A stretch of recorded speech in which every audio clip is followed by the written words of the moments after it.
মুস্তাফিজুর রহমানকে আইপিএল থেকে বাদ দেওয়ার পরে টি-20 বিশ্বকাপ খেলতে ভারত না যাওয়ার সিদ্ধান্ত নিয়েছিল বাংলাদেশ ক্রিকেট বোর্ড। 4 জানুয়ারি আনুষ্ঠানিকভাবে আইসিসিকে সেই কথা জানিয়েছিল বিসিবি।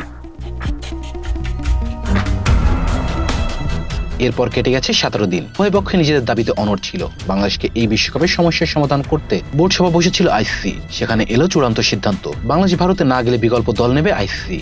আইসিসির এই ভার্চুয়াল সভায় উপস্থিত ছিলেন বিসিবির সভাপতি আমিনুল ইসলাম বুলবুল, এছাড়াও পিসিবির চেয়ারম্যান মাহসিন নাকভি, বিসিসিআই সচিব দেবজিৎ সাকাইয়া ও সহ আইসিসির পূর্ণ সদস্য দেশগুলোর প্রতিনিধিরাও উপস্থিত ছিলেন সভায়।